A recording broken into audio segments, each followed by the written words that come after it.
Salam sejahtera, saudara yang kekasih di dalam nama Yesus Kristus, kembali kita bertemu. Nah, sekarang kita akan membicarakan bagian kedua dari Matius 4:1 sampai 11. Matius 4:1 sampai 11 dengan tema besar kita menang atas pencobaan. Sekarang subtema yang akan kita pikirkan yaitu ayat ketiga dan ayat keempat. Ketika setan berkata, "Buatlah batu ini menjadi roti." Nah, kita akan membaca pasal 4 dari kitab Injil Matius, ayat 3 dan ayat 4. Lalu datanglah si pencoba itu dan berkata kepadanya, "Jika engkau anak Allah, perintahkanlah supaya batu-batu ini menjadi roti." Tetapi Yesus menjawab, "Ada tertulis, manusia hidup bukan dari roti saja, tetapi dari setiap firman yang keluar dari mulut Allah." Saudaraku yang kekasih, sangat menarik sekali.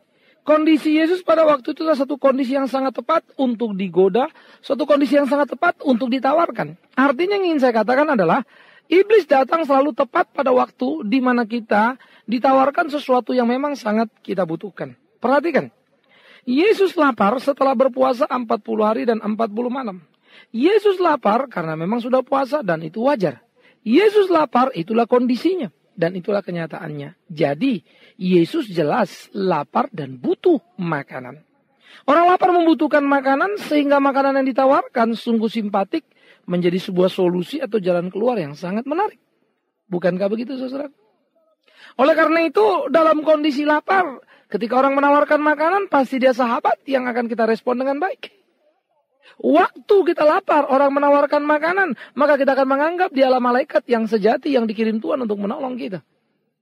Saya kira, ketika iblis yang bijak itu, yang hebat itu, selalu datang tepat pada waktu, membuat banyak manusia terjebak, menikmati pertolongan iblis. Uniknya, bisa jadi dalam nama Tuhan. Kenapa? Apa yang dikatakan iblis nggak salah. Iya kan? Dia berkata apa? "Jikalau engkau anak Allah, perintahkanlah supaya batu ini menjadi roti." Dan memang Yesus anak Allah kok. Benar kok. Iya. Mestinya kan dia bisa lakukan. Bisa. Kenapa tidak? Kenapa tidak? Bukankah dia lapar? Bukankah dia butuh makanan? Ya. Seharusnya lah orang yang lapar itu pasti kondisi fisiknya menurun. Lelah. Pasti orang seperti ini bisa menjadi sangat rakus terhadap makanan ketika makanan ada. Minimum minuman. Dia akan meraupnya, dia akan menjadi tampak liar seperti orang tidak makan lama. Dan memang dia sudah lama tidak makan. 40 hari dan 40 malam. Nah, oleh karena itu saudaraku yang kekasih, kondisi yang sangat aktual, satu kondisi yang sangat real di mana setan datang dan memberikan penawaran pada Tuhan. Penawaran yang sangat tepat. Roti. Kau anak Allah, bisa kau bikin. Betul sekali setan. Ia tidak salah. Ia tepat dalam berkata-kata. Tetapi yang menjadi salah dan tidak tepat adalah motivasinya. Nah, ini jadi repot. Karena kelihatan luar dia tampak mulus, sangat simpatik, tapi di dalam dia busuk dan menghancurkan. Tetapi itulah bakat setan, memainkan peran-peran yang tampaknya wah rohaninya, tetapi wah pula busuknya. Maka luar dan dalam menjadi tidak sama. Oleh karena itu saudara, apa yang dikatakan oleh setan ini menjadi suatu penawaran yang sangat hebat. Setan bisa memberikan tepat sasaran kepada orang yang lapar. Tepat pada kebutuhan karena roti. Tepat. Yang dikerjakan setan itu sepertinya merupakan sebuah jawaban atas kebutuhan. Seperti yang sudah saya bilang tadi, menjadi sangat menarik. Nah, itu sebab sebetulnya banyak sekali orang jatuh ke dalam godaan setan. Jatuh ke dalam pencobaan, ya. Justru karena dia menganggap apa yang didapatnya itu menjadi jalan keluarnya. Contoh saja kalau saudara ini lapar. Lalu datang, ada penawaran roti. Dan kalian mujizat.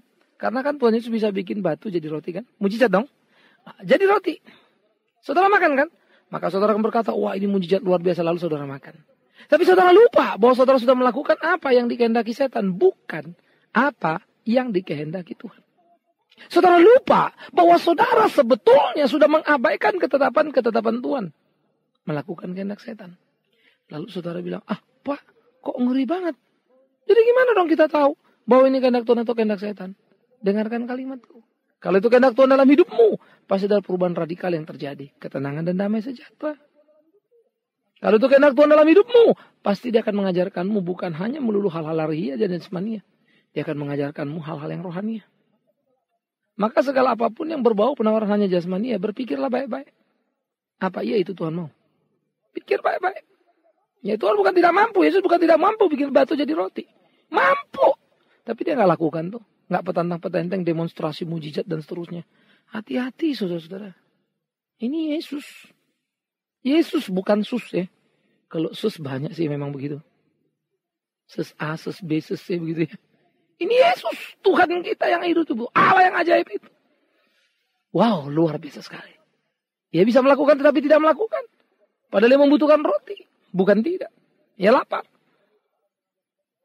Tetapi dia tidak akan pernah melakukan apapun oleh dan karena keinginan setan. Itu penting untuk saudara mengerti.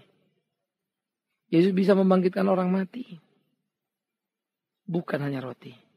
Yesus bisa memberi makan 5.000 orang. Belum termasuk wanita dan anak-anak. Hanya dengan 5 roti, 2 ikan. Apalah sulitnya membuat batu jadi roti. Sederhana sekali bagi dia. Tapi dia tidak melakukannya. Oleh karena itu menang atas pencobaan menjadi sangat menarik adalah pertama saudara. Kita harus memahami bahwa roti memang kita perlukan. Tetapi firman Allah pun amat sangat kita perlukan. Saya kira ini banyak terabaikan di dalam realita kehidupan manusia. Ya. Sehingga kita terjebak pada perangkap kebutuhan roti. Mengabaikan, melupakan tentang nilai kebutuhan rohani. Yaitu firman Allah. Oleh karena itulah di dalam kasat mata yang telanjang. Apa yang bisa kita lihat langsung begitu maksudnya. Maka kenyataan hidup kita sebetulnya satu hidup yang sangat ironis. Yesus ditawarkan peluang terbuka tetapi dia tidak mau melakukan. Tetapi kita dengan kesadaran yang penuh. Dengan bertarung. Dengan berjerih payah, bersusah-susah. Kita justru melakukan perlawanan kepada kehendak Tuhan. Yaitu sadar atau tidak, sengaja atau tidak. Firman menjadi kurang penting dibandingkan roti. Maka kita bangun pagi-pagi menerobos kemacetan kota Jakarta ini yang tambah macet sesudah busway ini. Ya. Menerobos kemacetan Jakarta. Karena Anda harus mencari alternatif untuk 3-in-1 yang bukan hanya pagi tetapi juga sore di seputar Sudirman. Anda harus mencari dan melewati hal-hal yang seperti itu. Untuk mendapatkan sesuap nasi yang bernama roti. Untuk dibawa pulang. Dan untuk roti ini saudara. Kita bisa excuse. Tak lagi berdoa pagi karena maklum. Kalau terlambat kereta atau terlambat bus atau terlambat berangkat bisa macet. Jadi firman itu kita abaikan demi roti. Yang kita mau uber di tempat yang bernama kantor. Di tempat yang bernama studio. Di tempat yang bernama apapun itu. Nah, jadi demi roti ini kita tinggalkan firman. Tragedi bukan? Demi kesibukan banyak ibu-ibu mengabaikan firman. Atas nama mengurus anak-anak, mengurus suami yang mau berangkat kerja, firman diabaikan.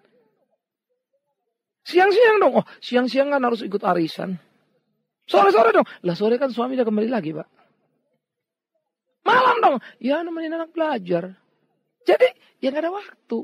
Lu kok gitu? Demi roti. Yang penting kan roti, Pak. Anak saya makan dan hidup. Sudah, itu kenyataan kita. Oleh karena itu sebenarnya sangat tragedi, sangat ironi. Karena ternyata di dalam perjuangan kehidupan kita, orang-orang yang percaya kepada Yesus. Semangat Yesus mengutamakan firman lebih dari roti berbalik. Kita bisa berani mengabaikan firman asal ada roti.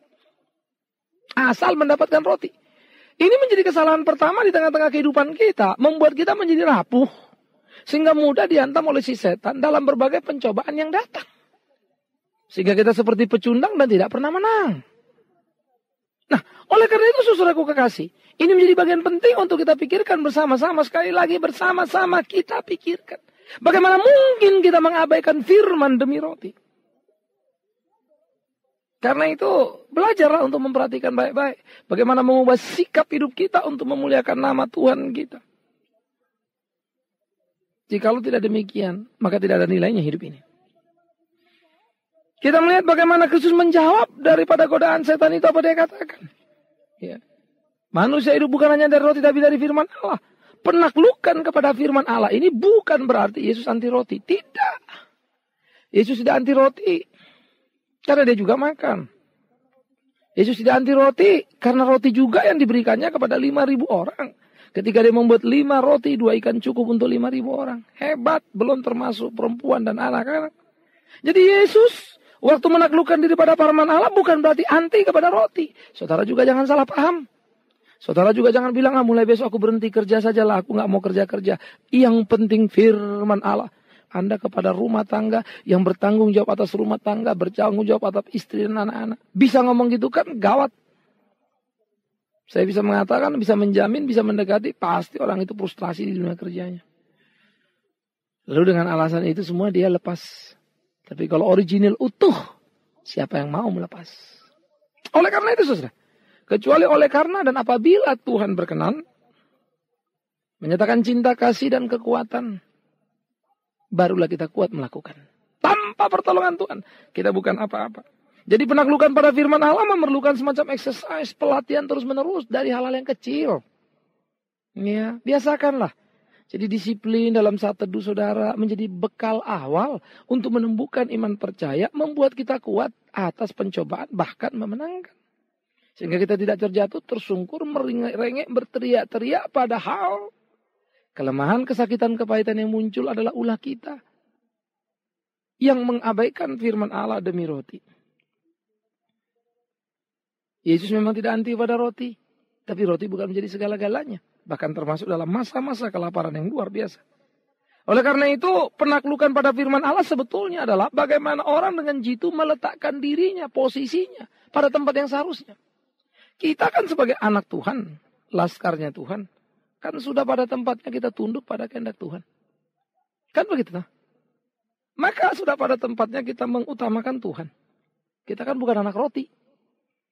Kita hidup juga bukan dari roti. Sekalipun roti yang kita makan bisa membereskan pencernaan. Tapi kalau Tuhan sang sumber rezeki tidak memberikan, dari mana kita temukan roti? Mazmur 127. Banyak sekali pekerjaan sia-sia yang kita lakukan, padahal Tuhan menyediakan segala sesuatu pada waktu malam. Tapi waktu kita memakan roti dengan keringat yang sangat berat itu bukan karena pemberian Tuhan. Kan bodoh sekali kita jadinya, saudaraku. Oleh karena itu bagaimana kita mau beriman kepada Tuhan menjadi sangat penting sekali. Penaklukan kepada firman Allah, itulah yang akan memberikan kehidupan sejati bagi kita. Iman percaya yang teguh. Bukan sekedar fenomena jasmani yang kita urus-urus. Banyak orang sangat sehat tubuh fisiknya. Banyak orang sangat kuat tenaganya.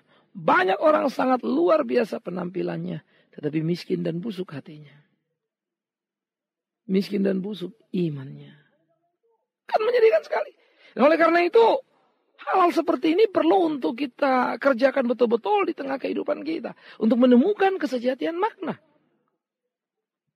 Abraham Maslow pernah mengatakan di dalam teori kematangan atau teori motivasi, kenapa seseorang bekerja. Gitu. Ya. Nah kalau ditarik dunia kerja, dia mengatakan orang bekerja pertama karena kebutuhan basic need-nya. Yaitu sandang, pangan, papan. Hal-hal yang materi. Itu sebab orang bekerja untuk cari uang. Bahkan rela menyikut kiri dan kanan demi uang. Bahkan permusuhan pun bisa muncul dengan sesama teman demi uang. Tarik-menarik jabatan membuat orang bisa banting, membantingkan, fitnah, memfitnah. Demi uang. Maka menarik sekali apa yang dikerjakan. Menurut Maslow orang paling rendah carinya yaitu sandang, pangan, papan. Kalau sedikit naik dikatakannya orang akan cari security, rasa aman, rasa tenang, begitu ya. Dan nanti naik lagi love, mengasihi, dikasihi. Naik lagi nanti self-esteem, harga diri. Nah, bagaimana harus memperlakukan hidup ini, punya sikap. Naik lebih tinggi lagi adalah estetika. Bagaimana mengatur, mengelola hidup sehingga berbentuk menjadi hal yang luar biasa. Filosofi. How to think tentang hidup ini. Lalu self-actualization, aplikasi. Melakukan apapun, gitu kan. Bukan lagi kepentingan diri, tapi demi kepentingan orang lain. Maka di sini kita melihat, saudara, berapa banyak sebetulnya orang Kristen berada pada tahap awal, tahap pertama, gambaran daripada Maslow. Dan Maslow tidak bicara tentang kekristenan, tentang iman Kristen, begitu ya. Dia bicara secara teori umum. Tapi teori itu sudah menjangkau betapa rapuhnya kita, betapa lemahnya kita, karena semua sebetulnya bersumber atau apa yang kita lakukan itu dari motivasi-motivasi yang tidak kuat, yang tidak jujur. Nah, oleh karena itulah saya kira saudara kita perlu melakukan sebuah pencarian, penjelajahan kepada diri kita, menemukan kesejatian. Bagaimana sebetulnya sikap saudara terhadap firman Allah dan roti? Mana yang lebih utama buatmu? Jangan salah paham. Mendengar, memperhatikan, melakukan firman Allah bukan mengabaikan roti. Justru mau mengajar kita mendapatkan roti yang kita makan enak di mulut, tapi enak di jiwa kita, enak di iman kita. Kenapa? Karena Tuhan beserta kita. Wow. Indah sekali, saudara. Nah, oleh karena itulah saudara-saudara mesti memikirkan dengan baik-baik. Berani menomorsatukan firman lebih daripada roti. Tapi jangan. Sekali lagi tapi jangan. Hanya saudara menciptakan sebuah ekstrim menjadi anti roti. Bukan itu. Nah, camkan baik-baik bagaimana kehidupan kita sehari-hari. Ya. Yang kedua kita perlu memikirkan sama-sama. Sebetulnya kita ini percaya sama Tuhan apa enggak sih? Kalau percaya sama Tuhan seharusnya kan kita percaya pada pemeliharaan Tuhan. Menunggu pertolongan Tuhan. Kenapa jadi? Kenapa jadi? Seringkali setan punya dapat tempat di dalam hidup kita. Kenapa? Jawabnya kan harus jujur. Karena kita nggak percaya Tuhan atau minimum kurang percaya. Kan gitu. Nah oleh karena itu saudaraku yang kekasih menarik sekali untuk kita memikirkan bagaimana seharusnya kita hidup percaya penuh kepada Dia. Nah yang ketiga saya pikir kalau ini sudah kita lakukan. Kemenangan kan jadi milik kita. Siapa yang bisa lagi mengambil dari kita? Sehingga kita manusia ini akan orang-orang percaya ini akan kuat teguh di dalam kehidupan kita. Untuk bisa melewati persoalan pergumulan pertarungan yang ada. Saudara tidak perlu menjadi gelisah. Saudara tidak perlu menjadi takut. Karena Tuhan tidak mungkin meninggalkan kita berjalan sendirian. Jadi jangan jadikan alasan lapar. Entah karena puasa atau apapun. Jangan jadi alasan miskin. Jangan jadikan alasan belum bisa beli ini, belum bisa beli itu. Jangan jadi alasan karena begini, karena begitu. Bukan saya, Pak, demi istri dan anak-anak. Jangan katakan begitu. Kalau itu kemudian membuat kita mempunyai alasan argumentasi yang cukup untuk melakukan dosa. Sehingga kita akhirnya menuruti perintah setan dan kita mendapatkan roti. Sayang sekali saudaraku. Untuk rezekinya baik, banyak orang pergi ke Gunung Kawi. Tapi sekarang Gunung Kawi sudah dipindahkan menjadi pendeta Kawi. Banyak pendeta bermental Gunung Kawi. Yang mau didatangin orang bahkan dibayar orang hanya untuk hal-hal tumpang tangan didoain yang sebetulnya tidak bisa dipertanggungjawabkan dengan utuh. Maka sekarang tumpang-tumpang tangan jadi nggak murah lagi. Udah mahal harganya. Ngeri kita kadang-kadang. Mau kemana kita ini? Mau bagaimana kita ini? Tetapi sensitivitas tidak mungkin kita pertahankan kalau firman tidak dihidupkan utuh dalam kehidupan. Jadi saudara-saudara, ini menjadi penting bagi kita. Bagaimana kita menaklukkan diri, kita mengutamakan firman itu lebih dari apapun juga. Karena dengan demikianlah memang kita bisa menemukan kesejatian, kemenangan. Ya. Kristus sudah memenangkan di atas gurun ketika dia dicobai. Sekarang kan giliran kita. Bagaimana kita muncul menjadi pemenang? Maka pemenang pertama kita bicarakan pemenang atas roti. Sehingga roti tidak lagi menjadi kebutuhan pertama yang menyesatkan. Membuat kita tak lagi mempunyai waktu yang cukup bersekutu bagi diri. Mengevaluasi diri. Ya kan? Nah oleh karena itulah saudara. Atas alasan juga tekanan-tekanan pekerjaan, persaingan-persaingan yang ketat. Jangan pula kemudian saudara melakukan berbagai cara untuk roti tadi. Sehingga cara-cara yang kalah, cara-cara yang tak pas pun disahkan menjadi sebuah cara yang sah. Demi apa? Ya demi roti itu tadi. Yang oleh karenanya Tuhan marah-marah. Karena terlalu banyak orang memang cari roti. Menarik sekali kalau saudara melihat dalam pelayanan Yesus. Sesudah dia memberikan makan 5.000 orang, Yohanes mencatat. Keesokan harinya datang lagi mereka. Yesus bilang apa? Ngapain kalian datang? Mau cari roti ya? Waduh. Yesus itu luar biasa. Orang datang yang malah diomelin. Gimana bisa? Saya kan datang. Kenapa diomelin? Kenapa dimarahin? Yes. Karena Yesus tahu hati mereka. Mereka datang bukan untuk firman. Mereka datang untuk roti. Padahal manusia hidup bukan hanya dari roti, tapi dari firman. Ternyata mereka ikut Yesus itu dari kemarin. Terus mau dengar lagi khotbahnya. Bukan khotbahnya, rotinya. Waduh, susah. Jadi mentalitas orang datang kepada Tuhan cari roti itu ya udah banyak. Ya, memang itulah mentalitas orang Kristen. Mestinya kita nggak bisa begitu. Itu sebab ketika kita ngotot permintaan kita yang bukan dari Tuhan, lalu nggak dapat, kita kecewa dan marah, berubah arah. Kita mulai mempertanyakan, menggugat Tuhan, kenapa ini tidak jadi? Maka menang atas pencobaan harus kita mulai dalam membangun relationship kita dengan Tuhan. Ingat itu, siapapun Anda, seberapa hebat pun Anda. Relationship yang personal dengan Tuhan itu menjadi kata kunci kemenangan iman percaya kita dimanapun kita berada. Oleh karena itu saudaraku yang kekasih, sekali lagi saya harus mengatakan kepada setiap kita, periksa diri kita baik-baik, evaluasi diri kita baik-baik. Apakah roti telah membuat rumah tangga kita mengalami keributan, pertikaian, perselisihan, bahkan berakhir dengan perceraian? Apakah persoalan-persoalan roti sudah membuat kita tidak jujur, korupsi, dan melakukan hal-hal yang tidak terpuji lainnya? Apakah persoalan roti sudah menjebak kita tegang, berkelahi dengan istri yang harusnya kita cintai? Atau kita mulai mensahkan, menghalalkan berbagai cara untuk menggapai nilai-nilai penting dalam hidup kita. Menggapai keuangan-keuangan yang diharapkan. Apakah itu yang terjadi? Karena itu, katakanlah kepada setan, manusia hidup bukan hanya dari roti, tapi dari firman Allah. Tunjukkan dalam sikap kehidupan sehari-hari kita. Firman menjadi segala-galanya dengan semangat pengabdian yang dalam dari kita. Lakukan itu maka sukacitalah hidupmu. Lakukan itu maka puaslah engkau. Karena itu saudara, apa yang Yesus katakan? Manusia hidup bukan hanya dari roti tapi dari firman Allah. Itu gema kemenangannya. Gema yang luar biasa. Jadi artinya apa lagi? Lapar bukan jadi alasan untuk kita mengambil roti. Atau membuat roti dalam pengertian ya, mau mengambil apa yang sebetulnya bukan bagian kita. Apa yang seharusnya bukan kita kerjakan.